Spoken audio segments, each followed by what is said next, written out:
Each of those screens, in this case, in my little mini application, I have two. I have my my actual query page, which does the initial query and then cycles through the results. And you can see that here I have a query form, which takes in, we're not going to go through that because I want to focus on Redux. But notice that in order to update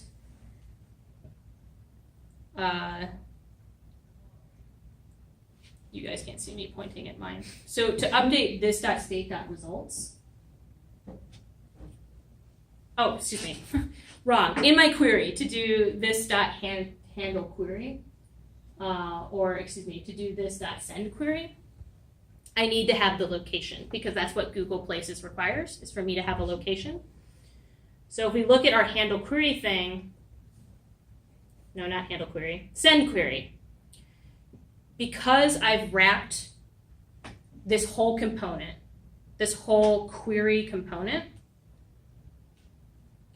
in my connect function, and notice that this probably looks familiar at map state to props because your connect function takes two arguments, map state to props, and you can choose the ones that you want to update.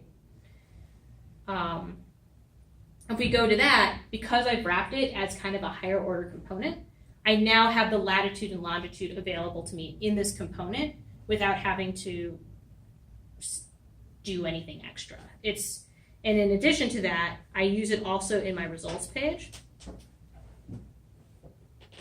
So both of them have access to that prop.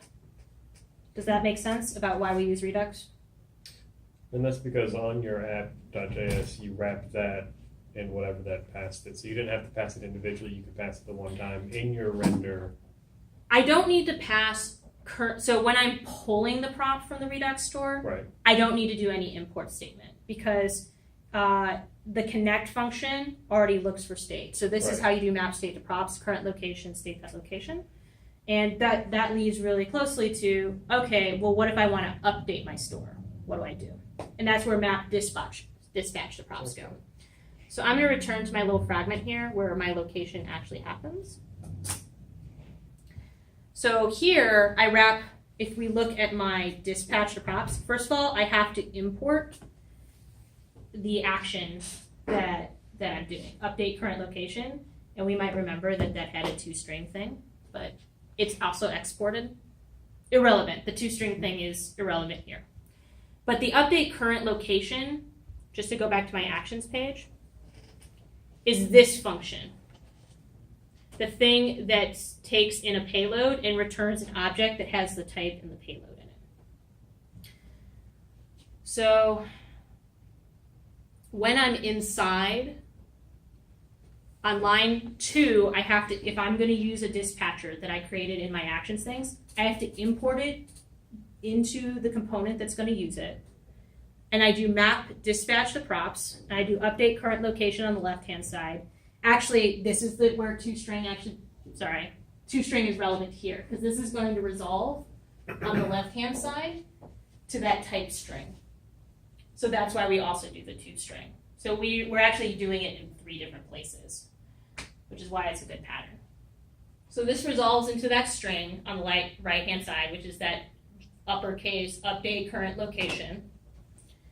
And then on the right side, this, remember, we accepted a payload. And now I'm just using something more, well, I should have used something more description, like location.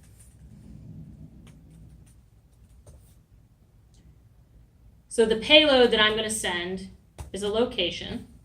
And then I wrap my dispatch around it. And then it uses this thing to set the payload.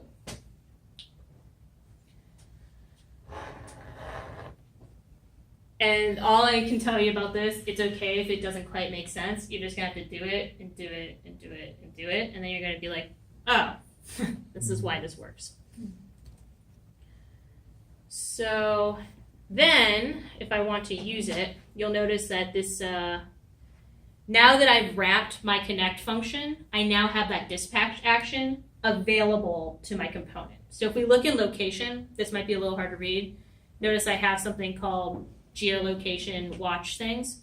I pass it a function in line 24, this.props.update current location.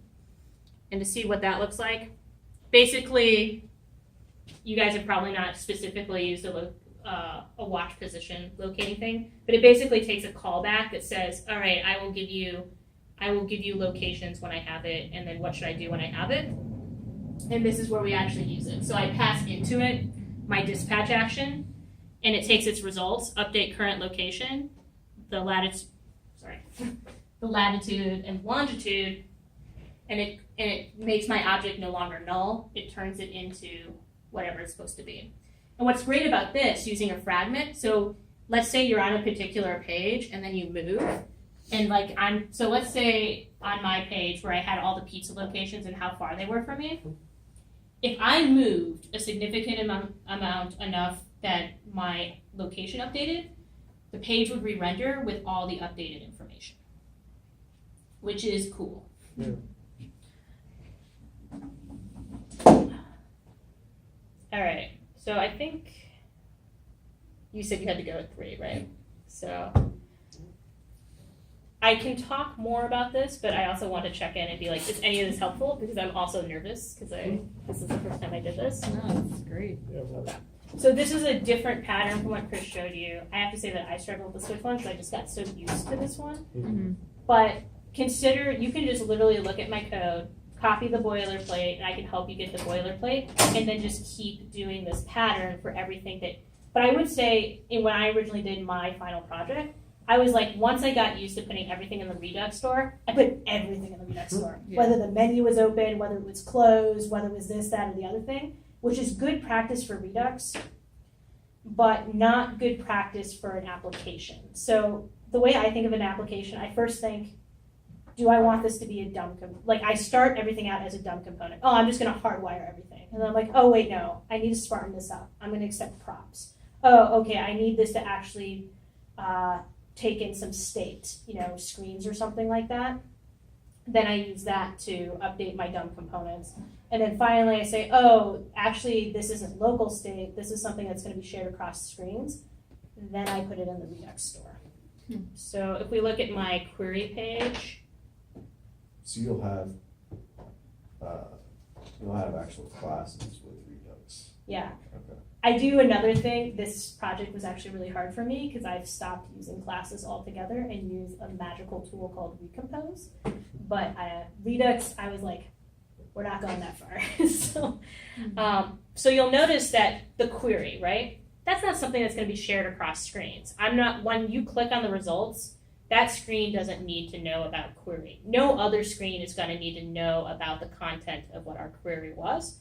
So I hold that, you can see in line 16, I hold that in local state, and I also hold the results in local state. Potentially, you might want to hold it in global state if you ever wanted someone to go back to the page and for it to still be there or something like that. But this is an example. I've decided once someone does a query, I want the results to show, and the moment that they go to another page, we can forget about it. However, the location is a different story.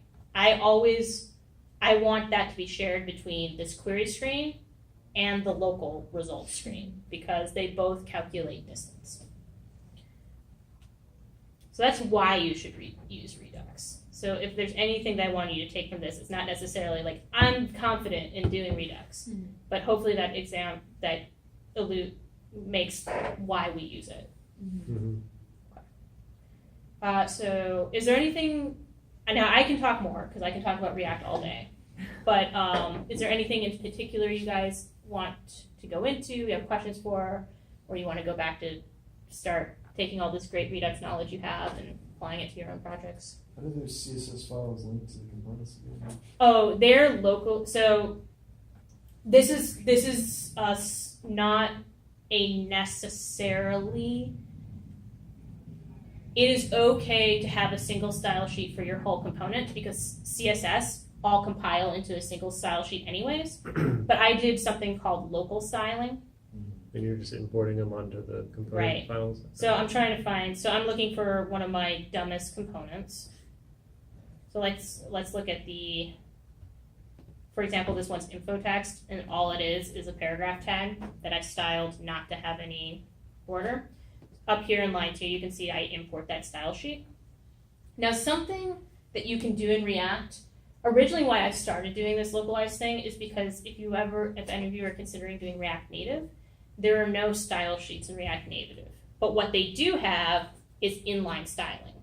So if I style everything locally, it's pretty easy for me to go to my style sheets and get basically the same thing. So if I change this to style equals, I forgot what I called it, but You should still have unique class names, and since it will compile into one style sheet, right? in this case, so inline styling actually takes objects. Well, right, but if it's not React Native, it's just regular React. You can do both. So there is a really good argument for doing all inline styling now that it's available, because A, it lets you stylize components locally, so you don't have to worry about sharing class names, which can sometimes happen. And B, it makes porting it over, you still have to do some fixes, but if you go to React Native later, it makes it easier to make that transition, because all you'd have to do is take all your styling and do export, I think I called it paragraph.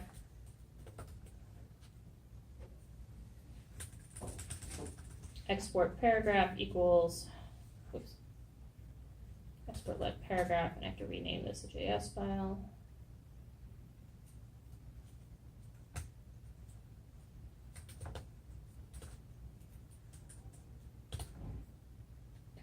So let paragraph equal padding.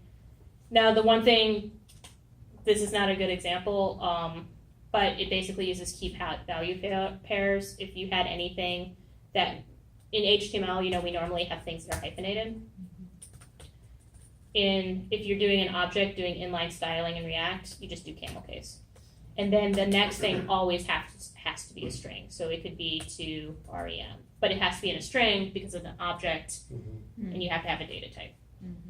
So this would be inline styling. I do have to, the only thing that's a little annoying is that you have to import it directly.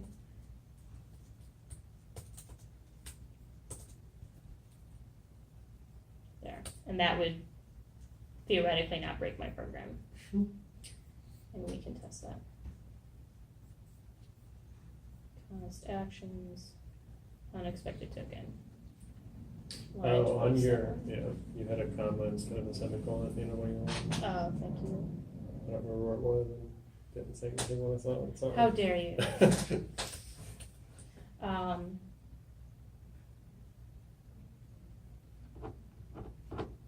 Infotext.js. Oh, it's because it's infotext style. Because you can't have two files called infotext in the same folder, so. Oh no, everything is messy. And I called it clean React. So if I go to infotext style, and then this, because you're importing actual objects, which I don't know if you guys know this, objects live in a particular place in memory of your machine. Even if you called it the same thing, like let's say I had a styling object called paragraph, and I had one in a different file that got imported to a different place, they're not going to conflict with each other. So if we go back to our this, oh, those need to be commas because they're objects.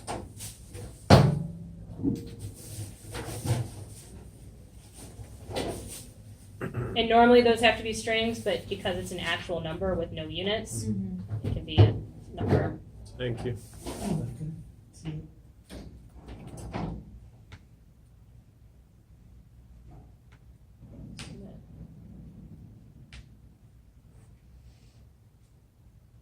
There we go. Okay, it's just slow is the problem.